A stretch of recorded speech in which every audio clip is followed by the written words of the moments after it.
certain people that are going to aspire to do things, and it's just in their nature.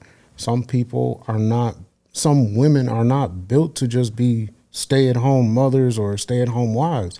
Some of them have different aspirations. They knew what they wanted to do even when they were a child. So with that being said, you have to, as a husband, you have to be able to cultivate that in them and say, look, I support you in your endeavors. Right. That's what you want to do. I support you in that. But you can't get upset at them for wanting to do something with their life because it's their life. So it's their life. So now, when I asked you that, I think I had the perfect question. So now, is it because that women do these things because?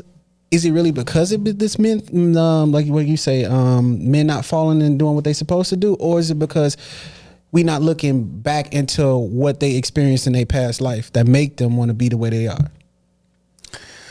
I think what I'm trying to say is, do we hold a person's past accountable? I'm trying to put this in the right way.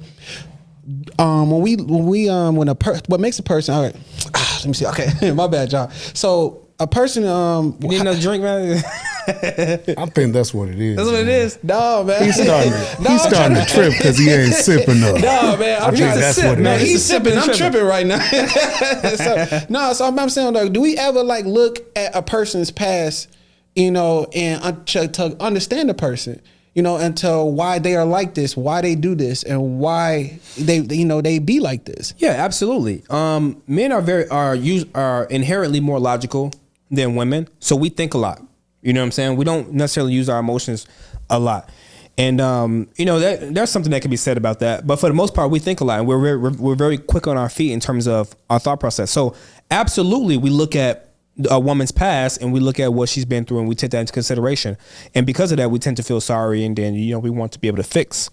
We want to be able to fix broken women. And don't think women do the same thing with men? That's a good question. I don't know. Sometimes they do. Sometimes they do. You know that sometimes there's women that fall for the bad boy, right?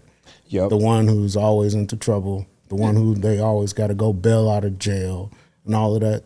That's an example of them doing that for men. The point of it is we're all individuals, and we have to look at it as an individual basis. We can generalize all we want, but when you date somebody, you're dating them.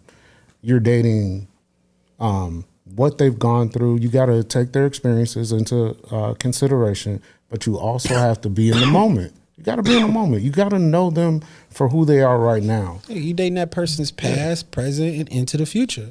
So it's like my auntie always says this: before you even decide to even live with a person or be with she always told me, before you even talk to your girlfriend, you need to date somebody for at least 1 year.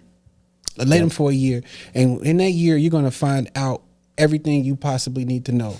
Yeah. If by just dating, not being in a relationship with that person. Shit, I didn't find out until a year or two. Shit. Pay attention.